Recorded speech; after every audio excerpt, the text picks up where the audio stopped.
you're present? Okay. First, the astute analyzers from SMK Chonghua. The Axiom from SMK P. St. George. JZJA, College Permata Pintar, UKM. Pixis Veritas, SMK Sultan Ismail. Insight 12 from SMK USJ 12. Seniors from SMK Rajatul Uda. AMYS, Amist from SMK Taman Semarak. Wanderers from College Permata Pintar, UKM. Foresight from College Yayasan Saad Melaka. Senyuk from College Permata Pintar, UKM. PK Cosmos from Good Krishna College.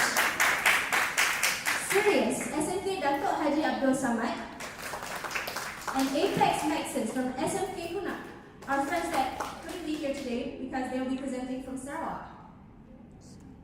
And lastly, let us acknowledge our sponsors and partners for today, because this event would not have been possible if it weren't for Pandai, Bank Negara Malaysia, and Ardent Educational Consultants. Also, for logistics, we were partnered with UCSI College and College Yayasan UAM. Dear audience, now let's hear a few words from our head judge, Mr. Muhammad Alif.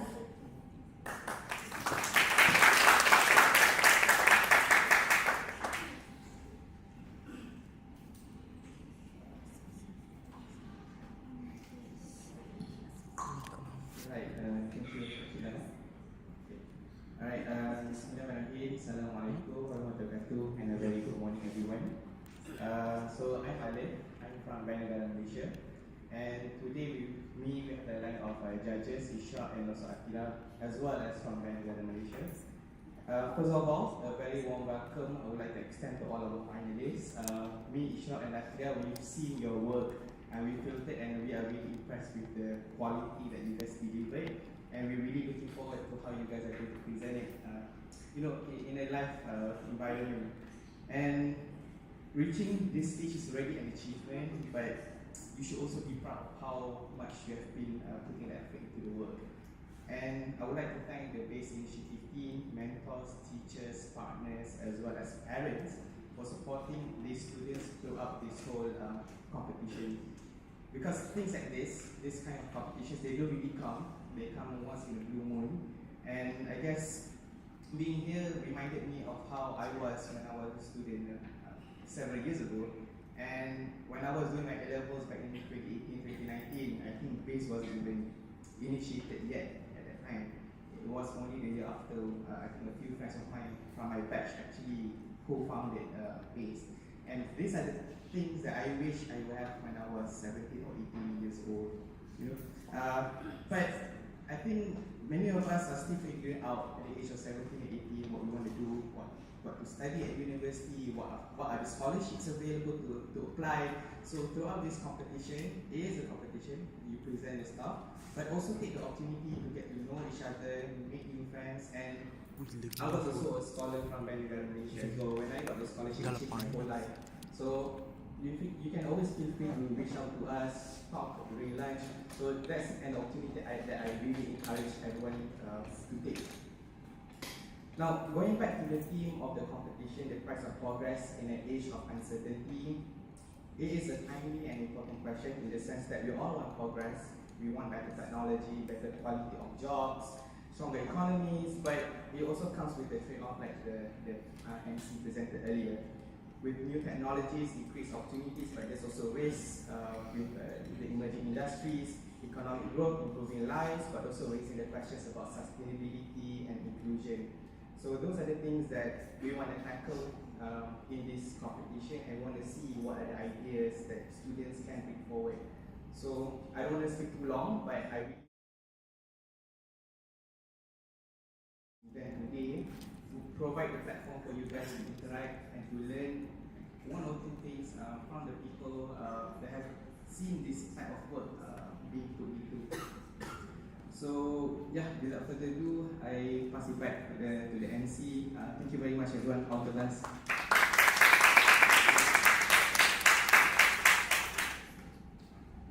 Thank you very much, Mr. Muhammad Ali, for your uplifting words.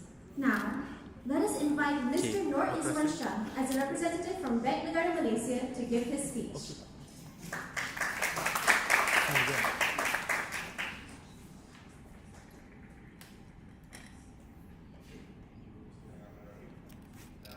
Assalamualaikum warahmatullahi wabarakatuh, and a very good morning to all. Thank you, Akila. Let me restart. Assalamualaikum warahmatullahi wabarakatuh, and a very good morning to all. Students, judges, committee, as well as teachers who have sacrificed your weekend to be here.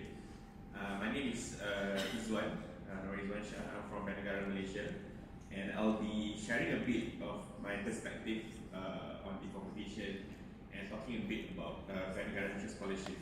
So first of all, I would like to say a huge congratulations to all finalists who have made it to the final stage.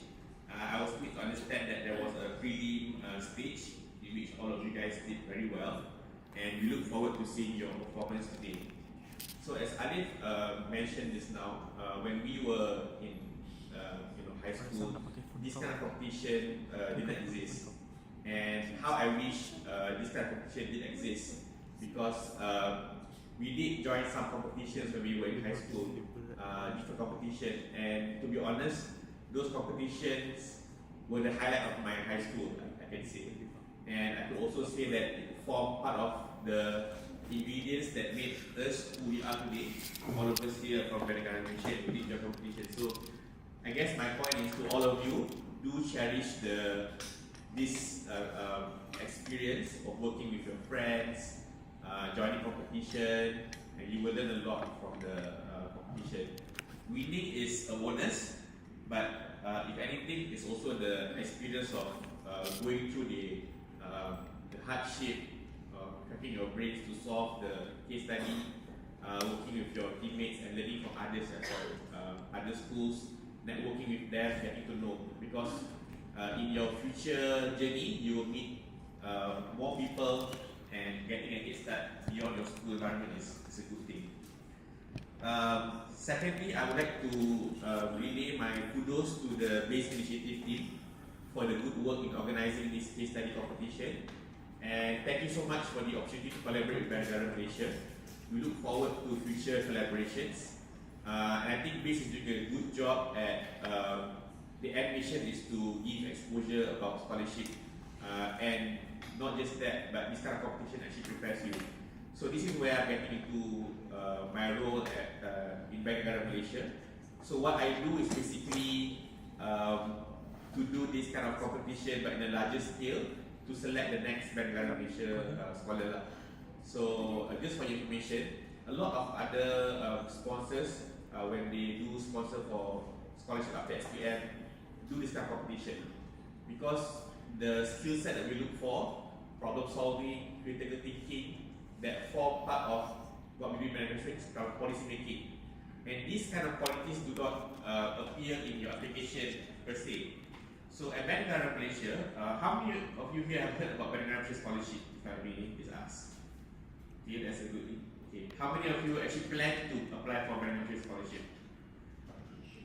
Okay, that's still a good number. And I hope at the end of today, all of you will say yes to applying, at least trying. Bank Negara Malaysia, obviously the Hijab scholarship is a fully funded scholarship only to overseas universities, US, UK, and also Australia. And I think some of the BASE initiative companies are also Bank Negara Malaysia scholars, and they also from Yayasan Kazana, UM, all other sponsors. So the final stage of most scholarship application requires this kind of group activity, where you're given a problem, a case study, or any kind of problem for you to solve. And at that time, you will meet with candidates from different schools all around the world, all around Malaysia.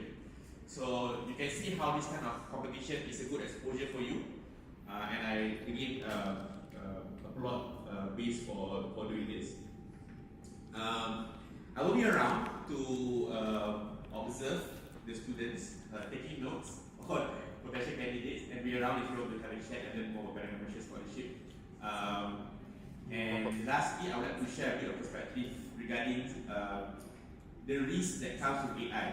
So as you know, AI, as digital nomads yourself, have made our life wonderfully easy. Just by simple prompt, we actually get a lot of answers.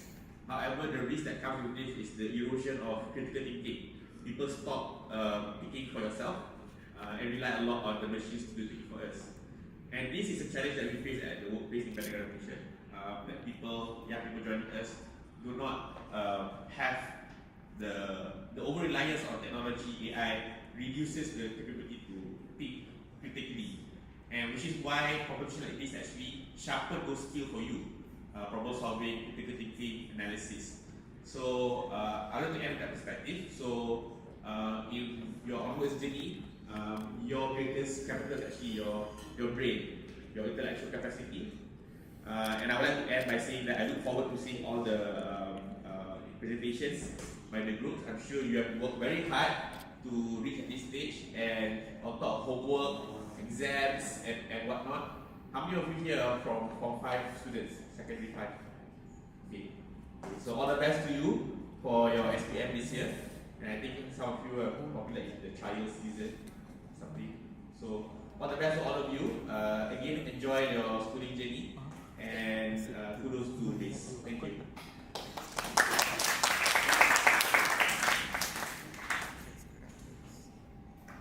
Thank you very much, Mr. Izwan, for your wise words.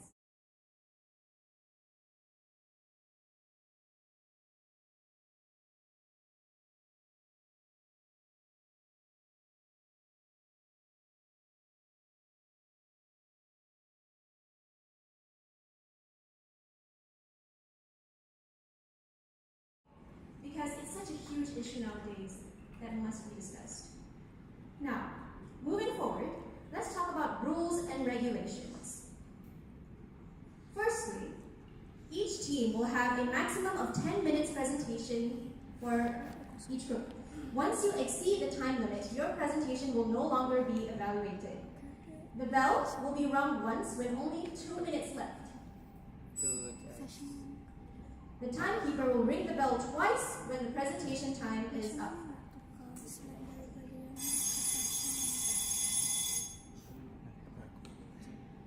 After the presentation, each group has an additional 5 minutes for Q&A session with the judges. Each team will also receive 2 microphones and 1 slide remote laser. The presentation or explanation of the appendix is not required unless told to do so. Additionally, once you know your arrangement, the next team after the team presenting can be prepared as a line at the corner over there during the Q&A session, so that you can just quickly take over the stage once the team is finished. Jimmy, tolong tekan E. Alright, since all the regulations have been explained, Tekan E. we will now begin the case study presentation session. Inviting to the stage the astute analyzers from SMK Chonghua with their title presentation, The Sovereignty Paradox. Bagi orang. Tunggu. Kau bagi mic, dia bagi benda tu. Kau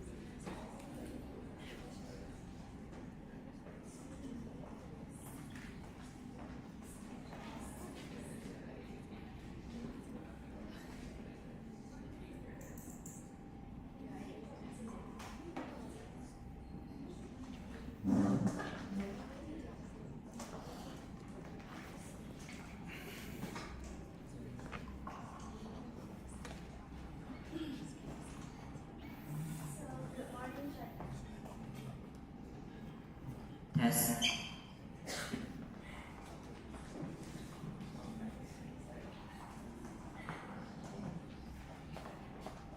Good morning, judges. I'm Sashita, and with me today are Sikhen, Bernice, and Jiawen.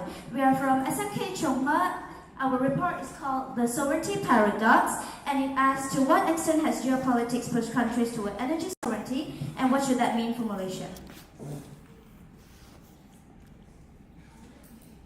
So let's start with something that's still happening right now. On the 28th of February this year, Israeli and American strikes on Iran reignited original war and shut the Strait of Hormuz, the channel that normally carries roughly a fifth of the world's oil. The IEA called it the largest supplies disruption in the history of the global oil market. Brent crude neared $120 a barrel in March. There was a ceasefire in June that partially reopened the strait, but it isn't over. As recently as the 12th of August, the IEA was still cutting its 2026 supply forecast because of renewed tensions on another choke point, the Bab el-Mandeb. That's the whole argument of this report. Energy has stopped being just a commodity. It has become a lever governments pull on each other. Two ideas get used interchangeably that shouldn't be. So energy sovereignty is the ability to maintain reliable access to energy without allowing any single country, supplier or route to become a critical vulnerability. Meanwhile, energy security is about reliable, affordable access to energy when you need it. So we believe that you can be secure without being sovereign. Cheap, reliable Russian gas made Europe secure for a decade, right until it wasn't. So our question in full to you is, to what extent has geopolitics driven countries toward energy sovereignty, and what should that Malaysia adapt from that record? We tracked 3 importing economies that answered it very differently: the European Union, China, and India. Then bring those lessons home to Malaysia, a country that's confusingly both a top 5 LNG exporter and a soon-to-be gas importer. Here's how we keep the comparisons honest. Every case gets the same 3 questions. What was the trigger, the geopolitical shock that forced the government's hand, and what was the response, the actual policy tools used, and what was the trade-off? What did that response cost? We judge every case by what it cost, not just what it achieved. Now I'll pass it to Sikin, who'll take you through who's actually fighting over this.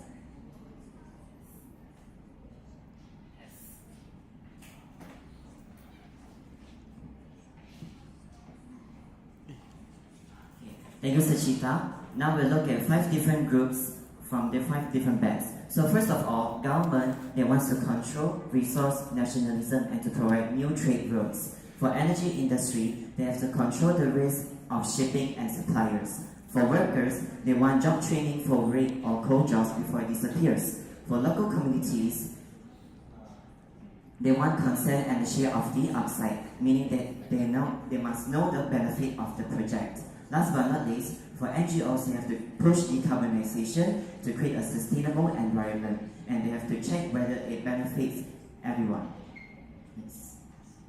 Next, those 5 groups, they have different interests. So let's see where the interests will collide. So first, governments, they want a resource nationalism, but local communities, they will demand for consent because they would reject extractive grid projects that escape local consultation. Next, industries, they want to build fast, but workers would fear of stranded jobs and getting laid off before they learn new skills. Lastly, NGOs, they want fairness and justice, but government, they want energy funds for national safety. Next, let's look at the history of the usage of energy. On 1973, the OPEC oil embargo quadrupled prices, and this creates the IEA and modern strategic petroleum reserve. On 1979, the Iranian Revolution causes the second oil shock. On 2006 and 2009, Russia cuts off gas that transmits to Ukraine, and this is an early warning sign that Europe mostly ignored. On 2011, the Fukushima disaster causes several countries to back toward fossil imports. Lastly, on 2014, Russia takes control of Crimea, and this causes the first Western sanctions to affect Russia's energy sector. Next, on 2018, the US and China trade war begins, and taxes from imported goods such as clean tech and energy start to spread around the country. On February 2022, Russia invades Ukraine, and this causes EU's wholesale gas prices to increase more than 10 times higher. And because of that, on May 2022, the EU launches a backup plan called Repower EU. On September, the Nord Stream pipelines, which are underground pipelines that carry valuable gases, are sabotaged. On October to November 2023, the Gaza war triggers Houthi attacks on Red Sea shipping.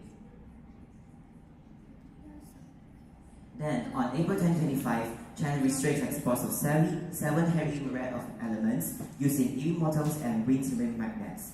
On October, China widens the control to cover foreign-made products such as Chinese origin rare earths. On February 28 this year, Iran's supreme leader was killed, and this closes the Strait of Hormuz to shipping.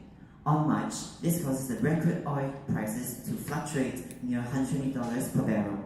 Lastly, from June to August, an interim ceasefire in June partially reopens the strait, but renewed tensions causes IEA to cut 2026 supply forecast and more.